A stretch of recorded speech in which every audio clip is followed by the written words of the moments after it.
لا الہ الا اللہ محمد رسول اللہ لا الہ۔ اس کے بعد اگر ہم اسی بک میں سے سجدے کی دعاؤں کو دیکھیں تو سجدے کی دعاؤں میں اکثر تو ہم رکوع کی دعاؤں میں کر چکے ہیں، لیکن کچھ دعائیں فرق ہیں، وہ ہم دیکھیں گے۔ سب سے پہلے سبحان ربی الاعلیٰ کم از کم 3 بار پڑھنا چاہیے۔ اس کے لیے حکم ہے کہ 3 دفعہ اس کو پڑھا جائے گا۔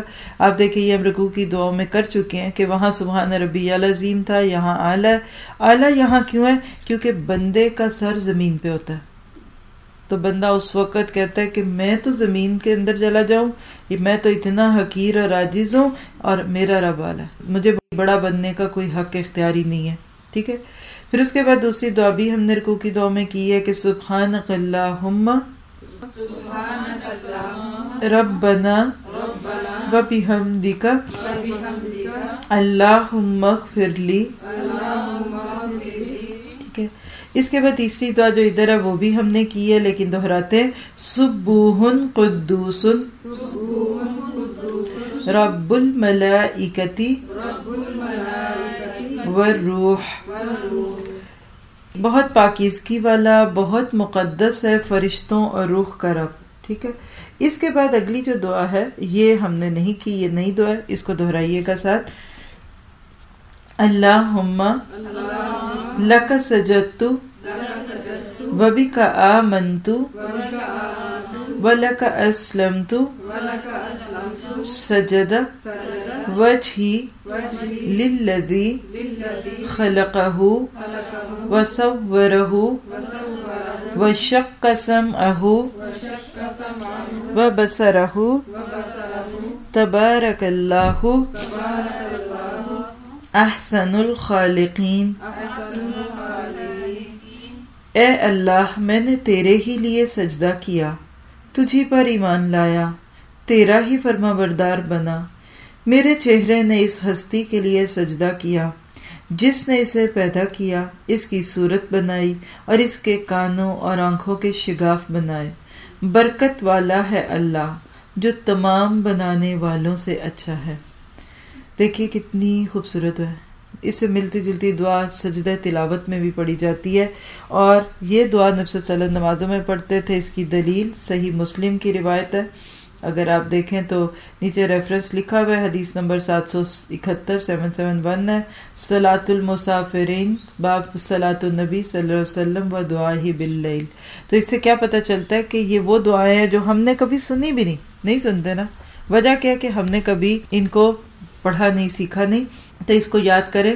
خاص طور پہ اس میں جو لفظ ہے نا کہ اللہم لک سجدت، اللہ میں نے تیرے لیے سجدہ کیا، ایسے لگتا ہے کہ مخلوق کی نفی ہے کہ اللہ میں صرف تیرے آگے جھکتی ہوں، وبک آمنت میں تجھ پر ایمان لائی، اور ولک اسلمت میں نے تیرے آگے اپنا آپ سونپ دیا، میں نہیں کسی کا بندہ بنتی، میں نہیں کسی اور کے آگے جھکتی، میں تیرے آگے جھکتی ہوں۔ سجد وجہی، میرے چہرے نے تجھے سجدہ کیا، کیا مطلب کہ میرا چہرہ تیرے حکموں کے مطابق ہے، میرے چہرے پہ کوئی تیری نافرمانی کی چیز نہیں ہوگی، میں اپنے چہرے میں کبھی کوئی ایسا کام نہیں کروں گی کہ جس سے تو ناراض ہو جائے۔ للذی خلقہ، اس ذات کو جس نے اس کو پیدا کیا، کیونکہ جو پیدا کرتا ہے، جو بناتا ہے، وہ حق رکھتا ہے نا کہ اس کو چیز کو اسی کے حکم پہ رکھا جائے۔ وصورہ، اور اس نے اس کو سجایا، سنوارا، کیسی پیاری صورتیں بنا دی۔ وشق سمعہ وبصرہ، یہ تو بڑا ہی خوبصورت لفظ ہے، شق کیا، شق کرنا کہتے ہیں نا شگاف کاٹنا، ایک سیدھا چیرا لگانا جس کو اردو میں کہتے ہیں نا چیرا لگانا، وہ لفظ ہوتا ہے شق۔ ایسے چیرا کس کو؟ سمع، کانوں کو دیکھیں کیا ہے، اگر سیدھے بالکل فلیٹ کلر کے فلپ ہوتے ہیں، جیسے ہاتھی کے سیدھے کھڑے ہوئے کان ہوتے ہیں، لیکن آپ کو پتا ہے کہ ہمارے ادھر کان آنکھوں کے بیچ میں بھی کٹ ہے، آنکھ بند کریں تو کیا نہیں نظر آئے گا، یہ کٹ اگر نہ ہوتا تو پوری اندر آنکھ ہونے کے باوجود بھی ہمیں کچھ نہ دکھتا۔ یہ اللہ کی شان ہے کہ آنکھوں کے کٹ لگائے، اور خاص طور پہ آپ یہ چیزیں ایک نیو بورن بیبی کو سامنے رکھتے ہوئے پڑھیں تو آپ کا دل کھل جاتا ہے کہ واہ کیسے اللہ کی ذات کرتے ہیں۔ ماں کو پتا ہوتا ہے بیٹے کی آنکھوں کے اب کٹ لگانے ہیں، اب کانوں کو لگانا ہے، اب اس کا منہ بنانا ہے، اب اس کا دہن بنانا ہے۔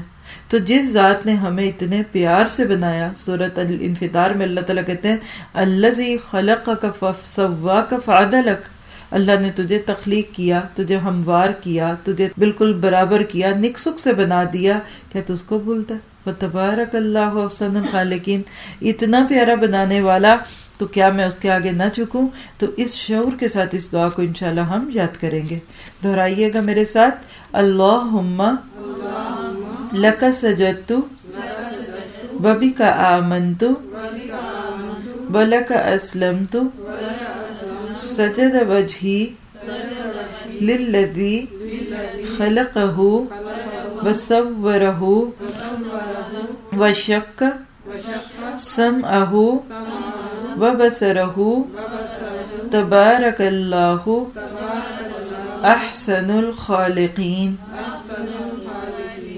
ٹھیک ہے، اتنی بھی پڑھ سکتے ہیں، اور اس کا ریفرنس الگ ہوگا، اس کا الگ ہوگا، تو دونوں میں کوئی بھی پڑھ سکے. دیکھیے کہ ایک چھوٹی سی بات ہے کہ جس چیز کا حوالہ مل جائے گا نا وہ ہم کر سکتے ہیں. آپ کہیں گے جی کہ اچھا جی نماز کی دعاؤں میں تو یہ نہیں ہوتی، یا کوئی اور دعا ہے تو ہم وہ کیوں نہ پھر پڑھیں.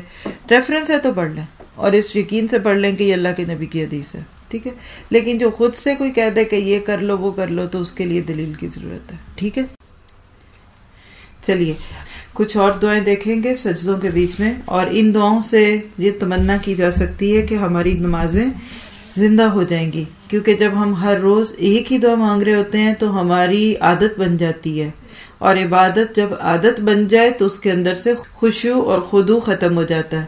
تو ہم کیا کریں گے، ایک دعا کبھی ایک نماز میں پڑھیں گے، کبھی دوسری میں، اور جیسا کہ پیچھے بات ہوئی کہ جیسا گناہ ہو، جیسے حالات ہوں، کبھی نعمت دیکھے تو نعمت والی دعا پڑھ لیں، شکرانے والی، جب گناہ یاد آئیں تو استغفار والی پڑھ لیں. یہ جو دعا نمبر 46، یہ تو حقیقت میں ایسے لگتا ہے کہ جیسے کوئی گناہوں میں چور شخص اپنے گناہوں کی شدت کے بوجھ سے دبا ہوا اللہ تعالیٰ کو بڑے ہی شعور اور بڑے ہی، جس کو کہنا چاہیے کہ کرب کے ساتھ کہتا ہے، اللہم اغفر لی.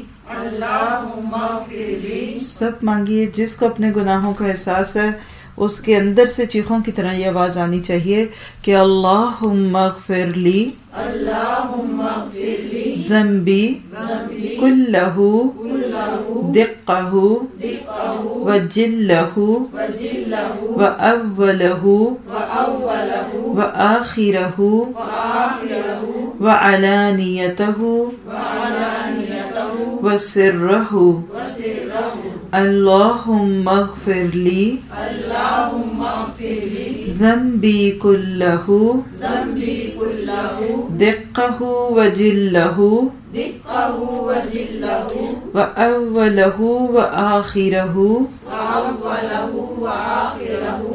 وعلانیتہ وسرہ. اللہم اغفر لی ذنبی کلہ دقہ وجلہ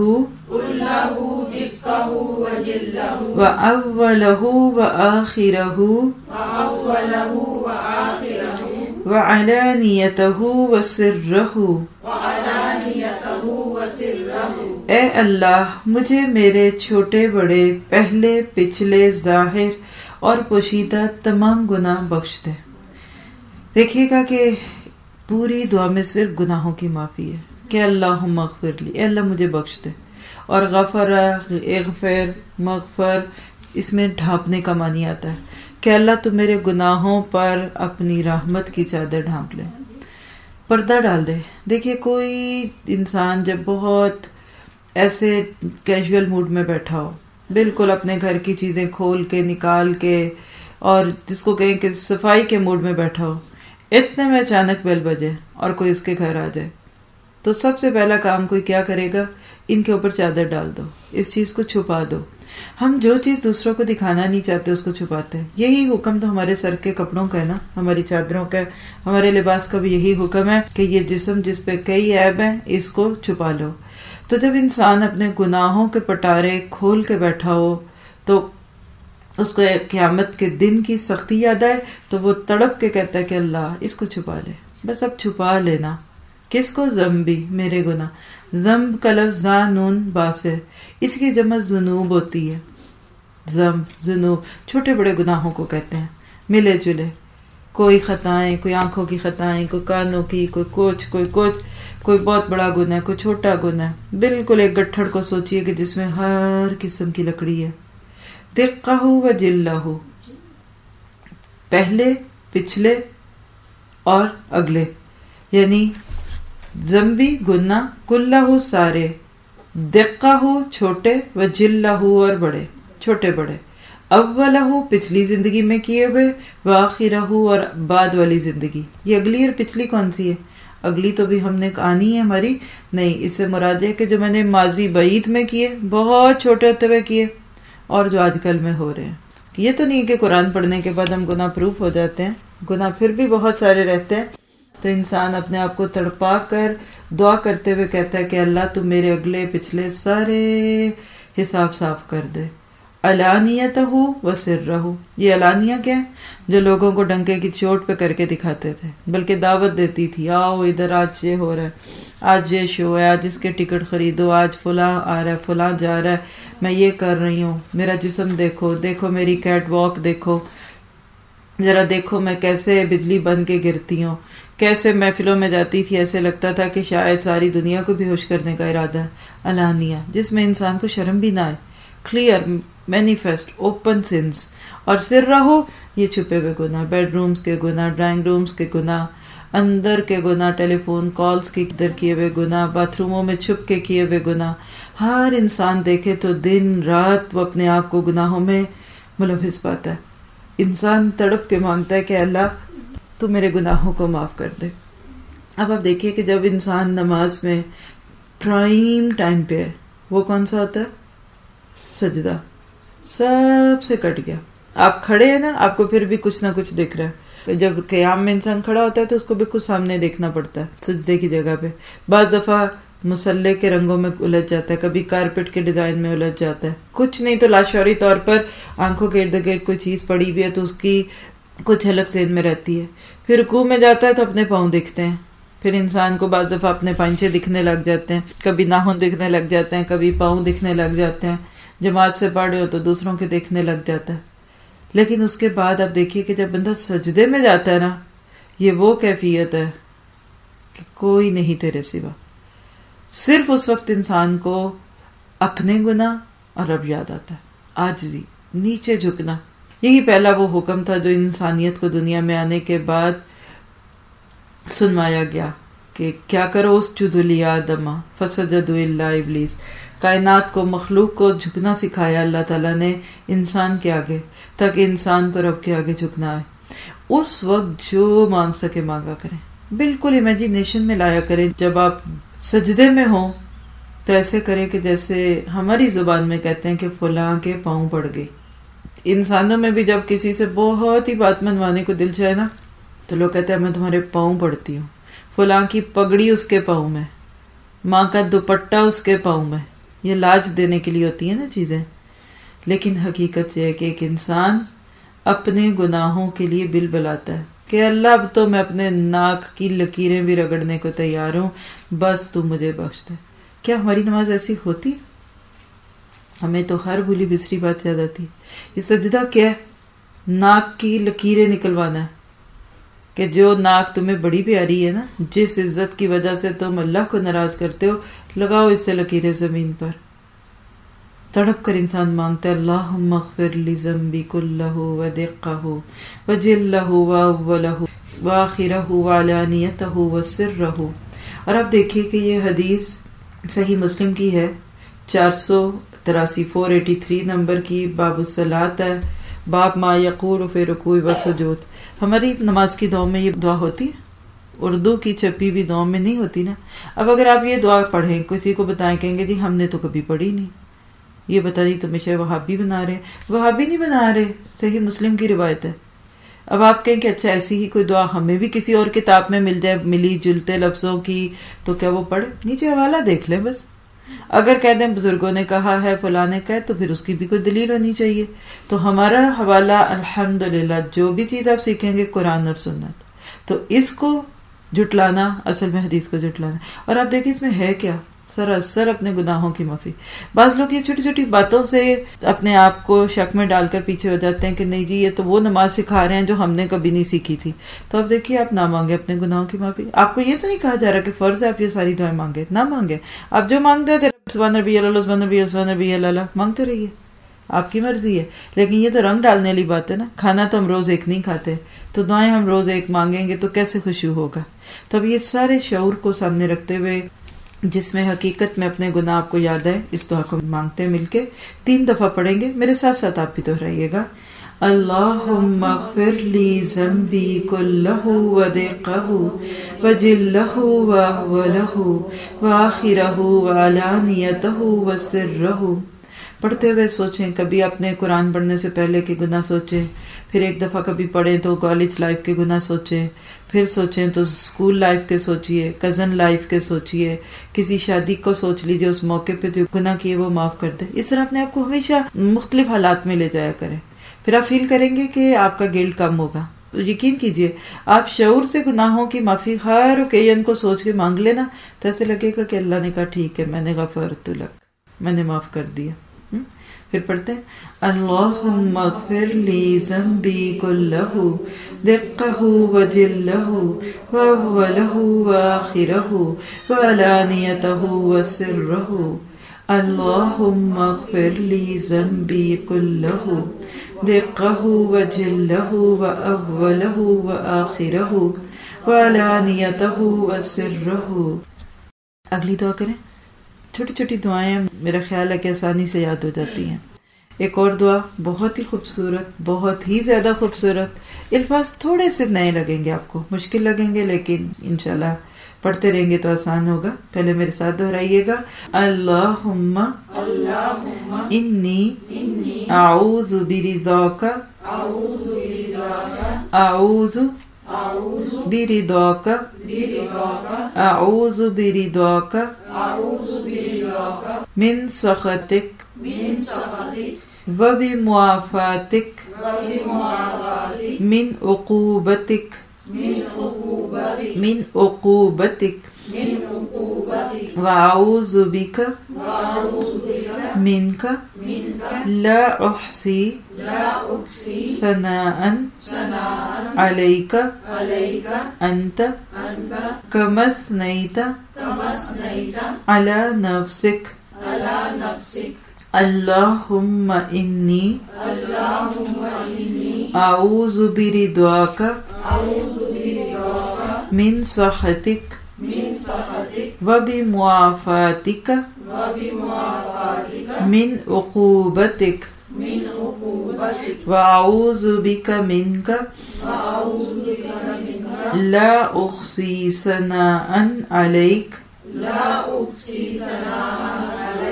انت کما اثنیت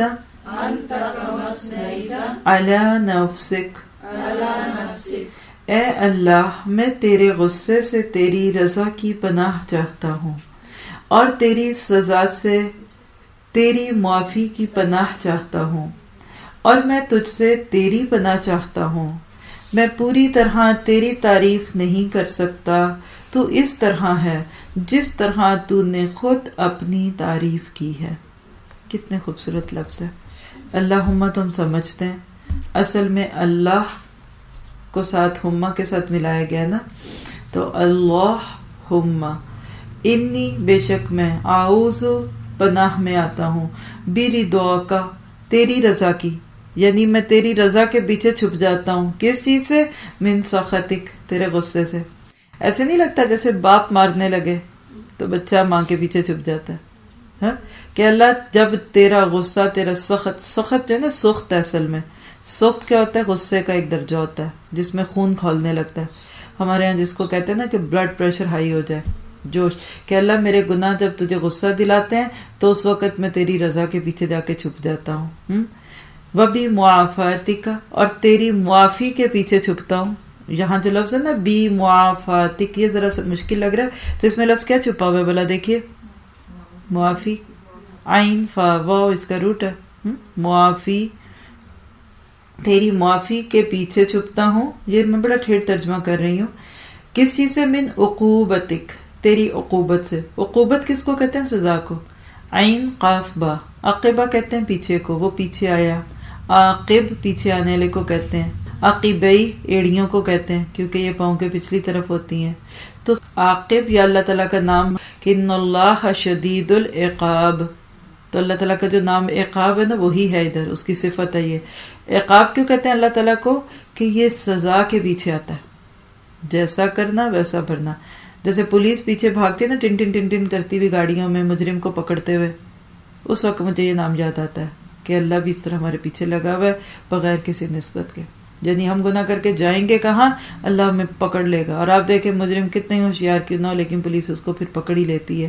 تو اللہ تعالیٰ کی عقوبت کیا ہے کہ بندہ گناہ کر کے بھاگنا چاہتا ہے، اللہ اس کو پیچھے سے جا کے پکڑ لیتا ہے۔ تو بندہ کہتا ہے اللہ میں تیری معافی کے پیچھے چھپتا ہوں تیری سزا سے۔ وَأَعُوذُ بِكَ مِنْكَ، اس کو ہائی لائٹ کریں، اتنا خوبصورت لفظ ہے نا، اے اللہ میں تجھ سے تیری پناہ میں آتی ہوں۔ یہ تو ایسی جیسے باپ مارنے لگے تو بچہ باپ کے گلے لگ جائے، نہیں اللہ میں تو تیری پناہ میں تجھ سے ہی آتی ہوں، یعنی مجھے تجھ سے تو ہی بچائے گا۔ لا احصی ثناء علیک، میں نہیں احصا کر سکتی تیری تعریفوں کا۔ احصا کس کو کہتے ہیں؟ گننے کو، گن کر اس کو یاد رکھنا۔ ہا سواد یا کنکریاں اٹھانے کو کہتے ہیں۔ تو احصی میں کس چیز کی؟ ثناء، تیری ثنا۔ ثنا کا جو لفظ ہے نا یہ دہرانے کے لیے آتا ہے، تثنیہ کا لفظ بھی اسی سے ہے۔ ثنیٌ کہتے ہیں دوہرا کرنے کو۔ تو ثنا کیا ہوتی ہے؟ بار بار ریپیٹ کرتے ہیں نا۔ آپ دیکھیں تسبیح اگر پڑھتے ہیں آپ کبھی تو پھر جہاں سے چلتے ہیں وہیں آ جاتے ہیں، دوہرا دوہرا کے انہی دانوں پہ پڑھ رہے ہوتے ہیں، انہی انگلیوں پہ بار بار پڑھ رہے ہوتے ہیں، تو وہی لفظ ہے۔ میں تیری تعریف کر ہی نہیں سکتا ہاں مگر اللہ علیک انت کمس نہیں تعالی نفسک، جتنی تو خود اپنی تعریف کرتا ہے نا میں اس طرح تیری کر دیتا ہوں، میں نہیں کر سکتا جیسی تو خود کرتا ہے۔ اللہ نے کہاں اپنی تعریفیں کی؟ سبح للہ ما فی السماوات، کہیں اللہ نے کہا یسبح ما فی السماوات، کبھی کہا وَإِن تَعُدُّوا نِعْمَتَ اللَّهِ لَا تُحْصُوهَا، کبھی کہا سبحان الذی اسریٰ بعبدہ لیلا من المسجد الحرام الی المسجد الاقصی۔ تو اللہ نے قرآن میں بارہا اپنی تعریفیں کی ہیں، اور وہ خود کہتا ہے کہ تم درختوں کی لکڑیوں کو جمع کر کر قلم بنا لو، سمندروں کا پانی اس کو سیاہی بنا لو، اور اللہ کی تعریفیں لکھنے چاہو تو نہیں لکھ سکتے۔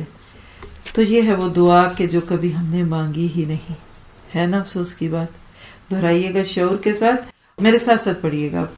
اللہم انی اعوذ برضاک من سخطک وبمعافاتک من عقوبتک واعوذ بک منک لا احصی ثناء علیک انت کما اثنیت علی نفسک۔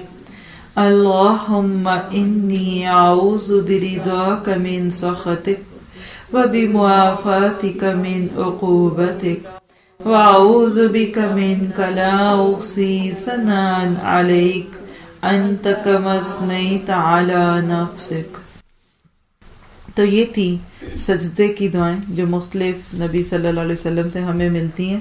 چلیے یہاں پہ رکیں گے، آج کے لیے اتنا کافی ہے۔ سبحانک اللہم وبحمدک اشہد ان لا الہ الا انت استغفرک واتوب الیک۔ محمد رسول